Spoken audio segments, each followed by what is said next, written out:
Okay, folks, this is video number 9 or 10. Today's date is December 10th, 2025.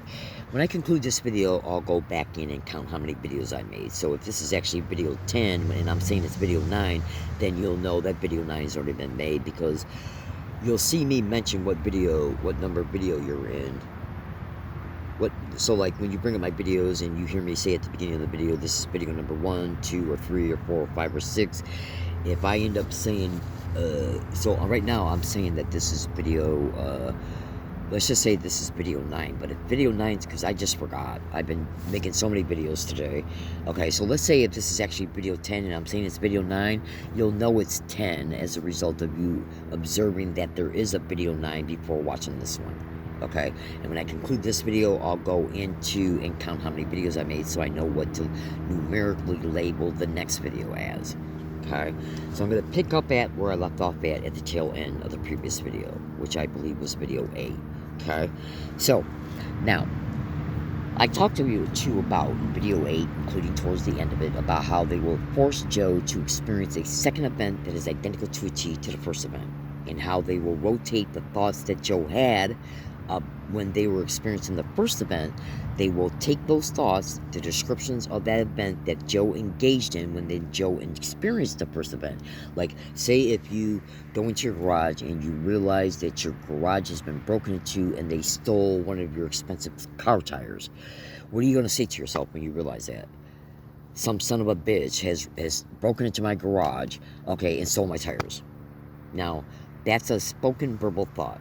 But you can also have that as an internal thought process about you realizing that your tire has been, stolen.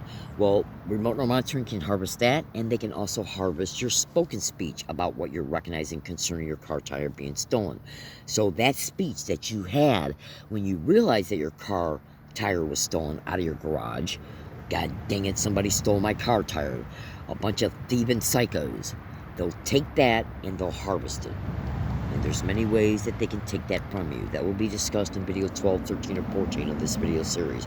Trust me, when you hear and talk, when you understand it, your mind's going to be blown. Okay?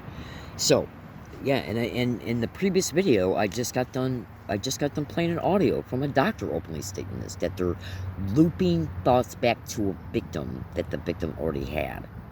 Why do you think Gang Stalking Crime is staging identical events, identical harassments, identical staged things done in staged events at different places? What do you think that is? What do you think that is? You're going to understand a little bit more of this as I continue to talk. Just hear me out. So, let's say that your garage is broken into on July 1st, 2024, and a car tire is stolen. Then you open up your garage on August 1st, 2025, and you realize another car tire has been stolen. As you're experiencing that second identical event, the perpetrators will loop into your auditory cortex the statements that you said to yourself or spoke out loud when you experienced the same event the first time. So then those statements you made during the first event concern the first event, and the second event is identical to the first event. The statements you made about your experience of the first event, they will take it, record it, and then when you experience the same exact identical event in August of 2025, as you're experiencing that event, the perpetrators will rotate into auditory cortex your verbal descriptions that you stated when you experienced the first event. Both events are identical. Now, why are they doing this? Because when you experienced the first event, a brainwave got created. And what happened when that brainwave got created? You visually saw the car tire stolen. You had different emotions about your garage being broken into and the tire stolen. So you had anger, you had hate, and you had fear. Because when your personal boundaries are being violated, it makes you wonder, is my house next? Is somebody going to break into my house when I'm gone or when I'm there? So you do have a margin of fear about it being repeated again. Okay? And even worse stuff happening. So there's your emotions: fear, anger, and hate. Hate about the experience, anger about the loss, and fear about what might happen next, even. And then your thought responses. So your emotions are in one part of your brain. Your thoughts and your thought responses about the event are in another part of your brain. And everything you see as a result of what was stolen, and any damage to the garage door, anything else, or anything else stolen, now becomes visual memories, okay, of everything you saw related to the environment of the theft and the break-in. So now you got visual memories, and those are stored in another region of the brain. So during the first event, a brainwave got created. And it got created through the ultrasound that's going through the victim's brain. I know this sounds crazy, but just trust me, hear me out. Absolutely. This is all over the internet, by the way. You just gotta know how to look for it. And you'll understand that, considering where to look for it at, as you stay with this account. You'll totally understand it. If you went to Google right now and typed in, what does a brain EEG brainwave look like? And then when I show you in video 12, 13, or 14 what my ultrasound apps look like, identical to EEG brainwaves. The ultrasound is going through the ear, and it's going through the brain. Literally. Okay? Literally. As crazy as it sounds. And you can't perceive ultrasound. Okay? Absolutely. Only very fortunate, educated gang stalking victims get to this level of understanding that there's an extreme likelihood that if you're a remote neural monitoring victim connected to gang stalking crimes, you're more than likely also an ultrasound victim and an infrasound victim. Because this has to do with programming neural networks, which then end up programming the entire mental substrate. Because that's what gang stalking does. It does a bunch of different crimes and repeats each different crime non-stop, to where all your life experiences is nothing but mentally, psychologically, emotionally, re-experiencing something they've already done 100 times before. 5 times before, 15 times before, 50 times before, 3 times before, because they need to reintroduce these same exact identical crimes, because each time they present the identical crime, they're leaving behind one thing that was associated to the original event. They need that one thing represented. Why? Because the one thing is connected to the original brainwave. And to reinforce that brainwave, you have to prop up something that's associated to the creation of the brainwave that's on the original brainwave. And then as a result of the emotions, visual memories being created from that experience, what goes into the region of the brain where the visual memories are. So now we're talking about how that brainwave is now stretching out into and creating neural networks. Because the one brainwave, which is the original ultrasound, when you're experiencing this experience, you're not only having thinking responses, that's on the brainwave, you're also having brain states of, like when you come down from the event, you start feeling depressed and sad. That's a brain state. You start having emotions. That's another region of the brain. Anger, fear, and hate from being robbed. And your boundaries being violated. Your garage being broken into. Those are emotions. That's another region of the brain. The visual imagery of what you saw, your garage door being damaged, other things in the garage being damaged when they were rifling through things to look for what to steal. All that visual imagery got sent to your visual memory bank, where your visual memories are stored at. That's another region of the brain. So that original brain wave starts to go into other regions of the brain, creating a neural network. And this is the creation of and the programming of a neural network. And since they do so many different crimes to the victim and then repeat the same different crimes that they perpetrate to the victim, they're creating multiple different neural networks, and then they constantly just repeat the same exact identical shit to reinforce each neural network. Because if you got a neural network related to some information, thoughts, emotions, brain states, and memories, and anything connected to that neural network is never repeated, the potentiated frequency output from it, starts to become dormant, which means it would take quite a bit of something to be propped up for that brainwave to become stimulated, for the emotions to be re-experienced, the thinking process connected to it to be kind of going back through your mind, that's nudging you to remember the original event, and the visual memory references from that event would get stimulated. It would take a lot more work to stimulate that to get reprocessed back in the brain. That's why they keep repeating identical crimes, because each crime they perpetrate is connected to each separate neural pathway that they create that then branches out into neural networks, because different parts of your brain are being excited as you're enduring the experience. The thinking, the emotions, the brain states, and the memory. These are different regions of the brain. That's why the brainwave then goes up into these different regions, creating the neural network. And then when you got all these different crimes being identically repeated, then you have a bunch of different created neural networks. And all these different neural networks that they're programming through staged assault, staged arrest, staged tickets, threats, assaults, okay, and much more, each event creates a brainwave. And then they just keep repeating identically the same type of event. And then during each event, they'll prop up one or more stimuli that was connected to that original specific event dedicated for that original specific brain wave that then became a neural network. Okay, so let me give you a second example of this. I talked about in video 5, 6, 7, or 8 about how many bikes that I have bought since I've been in San Diego since 2011. So I'm not going to regurgitate all that. When you watch the video series in its proper numeric sequence, and then you come to this one, you'll see how that information is relative to this current statement. So what these 6 satanic mass murdering, human trafficking, rape, and filth have done with me, total strangers are hosting this crime to me. I don't even know who they are. I can identify the places they've used and some of the people they've used in these places. Make no mistake about that, and they will never be forgotten. Okay? Oh, absolutely. So check this out. So what they have done with all my bikes that I've ever had, except the current one, and that's because it's brand new. They're waiting until they start doing it with it. Absolutely. Okay? What have they done with all my bikes?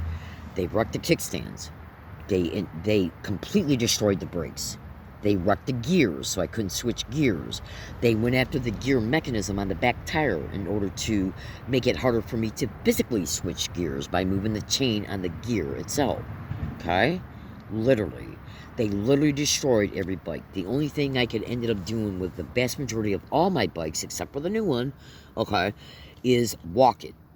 If I wanted to ride it, it made it extremely hard and painful because they're doing other things to me that would cause that. So I'll talk about that in the other videos, okay? You'll understand it all, okay? Absolutely. So basically, when they did the same exact identical thing to each bike, each time they did it and each time I saw it, because think about it, I carry my bike with me every time I go out. Well, I walk my bike with me every time I go out. Okay? When I put my bike on the bike rack, I'm forced to see what they did to the bike seat. When I need my kickstand, I'm forced to remember what they did with the kickstand because I can't put it down. When I need my brakes and can't use them, I'm forced to remember what they did with the bike. I visually see what they did to the bikes, what they're doing with the wires that connect the gears on the brakes. Okay, got visual memory references to them. Now, as a result of your property being non-stop damaged every time you buy a new bike and then being forced to continually see how it's damaged every time you use the bike, those visual memory references get stimulated and you're reminded that gang stalking perpetrators will make your bike inoperable. And one time they stole one. So that was done in order to let me know they'll steal one. Okay? Now why is all of this, okay, important? Well, also keep in mind, and I think it was in video 7, I talked to you about color coding, and I mentioned color coding, and I think in video 5 and 6. Okay? Now, when you see the remaining videos, you're going to absolutely see, and your jaw is going to drop, concerning why color coding is so important. Especially black and white. When I went and bought the new bike I currently got now, talked about in video 7 or 8, okay, of this video series, when I went and bought that bike, I went to Target's off of Bus Route 41, okay, and I went to Target's, and I interfaced with at least 4 different employees who all 4 told me they had no bikes in my price range concerning the type of bike I need and want. They had no bikes at all within my price range that are the type of bikes that I need and want. I want them, but most of all, that I need. All the other ones were big, heavy, and they would not allow me to carry things on my bike when I moved from hiking area to hiking area. Okay? Within my price range. All the other, even the ones that were like $230, $40, they still were not the type of bike that would allow extremely heavy bikes. Bikes that would cause a lot of physical chaos. You'll understand that when I make the other videos, okay? Just trust me, okay? Anything I state and don't expand on, you'll hear in the other videos, okay? So they had no look, we are talking about a crime that is all over the internet, Okay? Exposed by thousands of people to thousands of people who are victims of this crime. There's hundreds of thousands of victims, tens of thousands are online reporting it. Many victims who are victims of this crime don't even know they're a victim of this crime yet. Now, okay, let me catch my breath. Now, thousands of victims are all over the internet. The educated ones are all over the internet openly stating that this is a crime that catalogs everything. It catalogs your purchases, your routines, your routes, your habits, your attitudes, your beliefs, your personality. They log everything. Because as a result of this information, they take it and they look at it and they say, this is the best way to terrorize Joe. Because we know we can evoke a response out of Joe because we know how Joe thinks. We can stage this event at this grocery store because we know Joe goes to this grocery store as a result of monitoring Joe's routines and habits. We know what Joe buys at the grocery store because they're covertly colluding with grocery store employees and they're monitoring the purchases themselves through cashiers and managers, absolutely, and other means. Make no mistake about it. Okay, absolutely. So they know what type of bike Joe. Every time that I had bought a bike, they know what type of bike I bought, how much money was spent for it. Make no mistake about it. I was literally being gang stalked in Walmarts every time I bought a bike from them. Okay, and I've only bought a bike from Target twice. This one and the last one I had, 2 different Target locations. So when I went about this last one, I was told by 4 employees who even looked up on their little handheld computers that there was no bikes in the store, assembled or unassembled, in the store of the type of bike I need, which was basically just a 24-inch mountain bike. Okay, absolutely, a men's mountain bike, because I need that frame that goes, I need the frame bar that goes directly across. Women's frames go down and like this. Men's frames go directly across. I need a men's frame so I can carry certain little itty-bitty bags on the frame when I decide to move. Okay, and so and to lift it up to put it on the bike rack, on the bus. Okay, so the perpetrators know I bought the same type of bike every single time I bought all my bikes in San Diego. Every time I bought a bike in Walmart, I've been gang stalked inside Walmart, caught indisputable identical evidence every time I've been into Walmart, including as I'm buying the bike, picking the bike out and buying it. Caught verbal harassment on every typical quarter of every visit to Walmart, on all dates, Targets too. Both visits, 2 locations, identical to a T verbal harassment. So I can prove I was getting stalked at all Targets and all Walmarts and all dates, okay, concerning going there to buy other items and the bikes, and so on. Identical to a T verbal harassment for each visit. I can prove it indisputably, caught on typical quarters and absolutely. So they told me that they had no bikes in my bike range, in my price range. They had no bike. They told me they had no 26-inch bikes. So I was there for an hour, went over to a coffee cafe within the Targets and looked up on their website to see if I could find another Target that had it. And before I left, I went back over to another area where I was going to pay for some pants that I bought, and I talked to that employee about the bike situation. He brought up his handheld computer and magically found a bike. And guess what color that bike happens to be? Black and white. Now, you'll understand this when you watch videos 6 and 7, okay? And the remaining videos of this video series, your jaw is going to drop. What have I been enduring as a result of, when I talked about in video, I think it was 5 or 6. What did I say in video 5 and 6? Okay, what did I say? So listen to my experiences about what I've endured when I have locked up my bikes at every single place that I have locked bikes up at. Even Phil's, where I lock it up at Phil's when I go into Phil's coffee shop. People standing around my bike after I leave it. Like if I go outside to take a cigarette break and I look to see if my bike's still there, people standing around my bike wearing black and white. Okay? Engaging in physical gestures too, mostly, as well. Okay? Now we're talking about a crime that purposely anchored in my mind that the people they're propping up to, because let me tell you something about gang stalking. When gang stalking props up the community-based harassment, they force you to notice these people are being propped up around you, wearing different color coding. They force you to notice. How do they force you to notice it? In part, because they bombard you with it.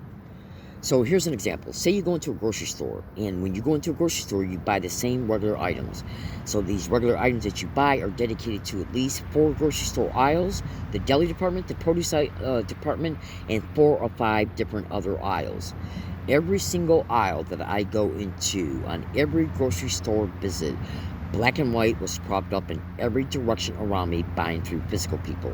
Black and white clothes, black and white shoes, black and white scarves, black and white duffel bags, black and white backpacks, black and white scarves, black and white baby strollers, black and white all over the place. And they purposely stand right in front of you. Right next to you, right in front of you, right beside you, and then when you turn around, it's right there in your plain view. White shirt, black pants. Okay, and I talked about this. Oh, absolutely. Black and white all over them, from hat down to shoes, to scarves, to duffel bags, to purses, to backpacks, to anything you can think of. They gotta present black and white. Now, if you're a gang stalking target who's experiencing community-based harassment, including color coding, you know what I'm talking about. Absolutely, they'll instantly agree with me. Absolutely. Okay, I got audio files showing victims talk about it, literally. So it's a rabid campaign, which means it's like a rabid dog that just nonstop salivates. Well, that's what I'm talking about concerning color coding and the other things they do. They engulf you, they swarm you to make sure you notice it every time you turn your head, and even when you're standing still, they force you to notice it. Okay, so as a result of this constant bombardment, okay, and plus the host who's managing it all knows that you know that color coding is connected to gang stalking. So therefore, then when you're forced to notice this, and they also know you've seen the YouTube videos of other victims saying they're being forced to see black and white and yellow and black and red and white and blue and white and yellow and black, they know you know this. So therefore, they know you're going to recognize this being done and responsible and being directly connected to gang stalking. So in other words, then as a result of how often you see it, every time you see it, okay, you recognize it's something that gang stalking is propping up. A crime that had you raped, a crime that had you assaulted on 18 occasions, and a crime that tortured you on thousands of occasions through directed energy weapons, okay, and acoustic weapons. Where do you see the evidences in video 12, 13, and 14? Your jaw is literally going to drop. You're going to see this evidence, and you will instantly say, there is no way this is not evidence. And where do you see the brutality of the evidence? Where do you see it, folks? Your jaw's going to drop. Where do you see the islands implants? Okay, where do you see it? You are going to be pissed if you're a decent person.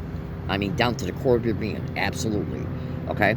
So, the reason... So, in gang stalking, it relies on memory references. So, if your bike, every bike you've ever owned has been damaged to the point of almost you not being able to use it, including when you're in stores, you come out and you notice it's damaged, then what is the crime doing?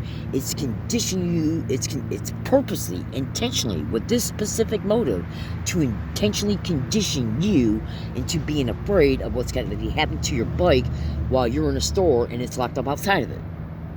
And then, say if your bike is locked up outside and then you're going to the store and you come back out, you're bombarded with color coding everywhere you go in the store, then you come back out and some low-life looking motherfucker is standing right next to your bike wearing black and white, whether he's done anything to it or not.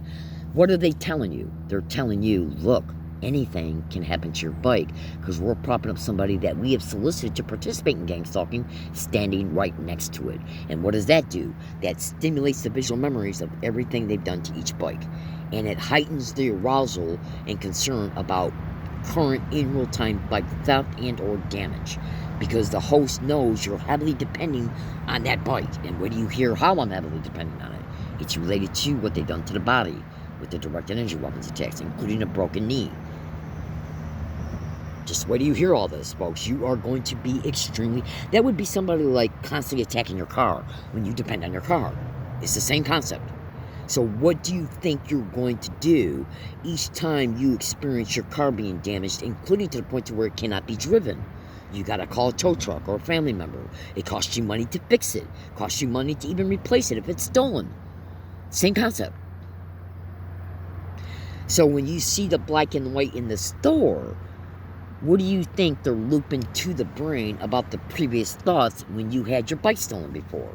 Again, let me go back and play this audio file. If you had a thought when they stole your first bike of, oh, gang stalking stole my bike, when I wasn't there to protect it. And you had that thought. And you're dealing with the crime. That's why they reported to what? Loop your thoughts back to you. And what are you dealing with? A crime that repeats identical acts. If they stole one bike, are they going to steal another one? And they know you know this because they intentionally condition you to be concerned about it. So listen to this.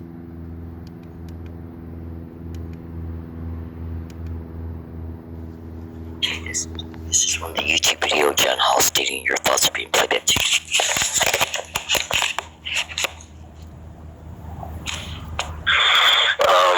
After you notice the breaking and entering, the first thing that every one of these victims notices is tinnitus, ringing in the ears. And it's been well elucidated through a number of studies that chronic exposure to electromagnetic fields will cause ringing in the ears. And we see that in MRIs. People that are getting MRI scans of their brains or their knees or whatever, damaged part is being looked at, will often say that they can hear ringing in their ears. Or even when they close their eyes, they'll see streaks of light or bursts of light with their eyes closed. And those are called magnetophoscenes, and that's a well-known side effect of electromagnetic energy stimulating the optic nerves. Interestingly enough, we see the same thing in the victims of electromagnetic harassment. Most of them will complain a part of the sleep deprivation is that when they try to close their eyes and go to sleep at night, it looks like a fireworks show going off in their eyelids. And those are magnetophoscenes and are pathognomonic of being bombarded with electromagnetic energy. And slowly the tinnitus the ringing in the ears will erode to hearing voices. Those voices aren't typically telling you that they're God or angels, although sometimes they do use that on victims. But they want you to know you're being watched, and they want you to run around telling people you're under surveillance. So typically the voices are describing your whereabouts in the room, what you're wearing, what you look like, what you're thinking about doing, what you've already done, along with usually derogatory comments about the way you're dressed or the way you look. Wow. And then the directed And these people are complicit in doing this. This is not like a compartmentalization where they take a person who works at a government agency and puts them in a booth and says, here, record some stuff. This has got to be like some real-time stuff if they're able to say what you're wearing and what you're doing. These people are complicit in this. It just blows my mind. Most of the time it is done live. Now, there are some victims that seem to be put on an electronic loop, and which is equally distressing because in that type of a loop system, basically you're kind of wired into the system, and what you're actually hearing are your own thoughts being played back to you. And a lot of victims won't pick up on that for a while, and they think it's voices being directed at them when they're actually hearing their own thoughts being returned back to them with a slight delay. Okay. So let me tell you how this can work. If they stole your third bike out of 7 bikes, and they damaged all your bikes except for your brand new one, they haven't damaged that yet, they need to create the concern in your mind, okay, because they know these visual memory references of how your bike looked and the fact you saw your bike stole, well, you discovered it stolen, okay, they know you got visual memory references connected to this. Now, the visual memory references and the thought looping and you being connected to remote neural monitoring is it directly connected to? Because like I said things carefully for legal, strategic, and security purposes. But consider this. When you see the information disclosed in video 11, 12, 13, and 14, you're going to hear about how color coding is connected to remote neural monitoring. Remote neural monitoring is a supercomputer that also has within it the voice-to-skull technology and the technology that is responsible for looping victims' thoughts back to them. So if they damage 7 bikes, let's say you had 8 bikes, okay? They stole 1 and damaged 6, and now you got the 8th one, okay? Which is the one they haven't targeted yet. So when you had thoughts about each thing they did to each bike and then the theft of the one that they stole, if they're taking that from you and harvesting it, okay, running it through a speech-to-text translation, they take that text then, which is the identification of the act of your experience, the bike being damaged, the bike being stolen. They're taking that from you, they're putting it through software and turning it into text. Then they take that text and they run it through a voice cloning software program. This is one of the ways they're doing it, okay? Right? And the voice cloning is the cloned voice of the sound of your voice. And so all that text will come out in the sound of your voice. So if the text says, they stole my bike, If the text says they damaged my seat again, they damaged my brakes again, they damaged my kickstand again, okay, that will then go through the voice cloning software, and it will come out in the sound of your voice saying that. Okay, so when you experience it the first time, they take that from you. Then when you experience the second time, they re-loop into the auditory cortex what you said the first time. So the brain identifies it again for the sake of remote neural monitoring, and you understand why that's done, and that reinforces the brain wave that was created from the first time they damaged your bike. Okay, what do you think certain stores now are complaining about me bringing my bike in and telling me I have to lock it up outside? Because when I'm inside and I'm being gang stalked and presented with black and white and other color coding all over the place, is that color coding going to the computer then sends back to the auditory cortex what's happening to my bike. Is something happening to my bike? Then you come outside and you see somebody wearing black and white, or a black and white car right next to it. Okay, alright, and then the thought comes to mind, oh, this time they didn't do anything to my bike. And this is how they keep the brain and body in hyper arousal about your bike being stolen, because the employees are intentionally, purposely doing this on behalf of the host, while they're using excuses you can't bring your bike in because of safety reasons. Because you've already caught that environment openly involved in gang stalking, so you know it's being intentionally done. Absolutely, including through the security guards. You know it's intentionally being done. Absolutely. Because, see, the host knows how educated the victim is. The host knows you know this about what they're doing. But they need to still reinforce that brainwave that is dedicated to all the experiences. That's why gang stalking keeps repeating the same exact identical crimes. Because it's created to the original brainwave that then became a neural network. Talked about in this video and the prior one.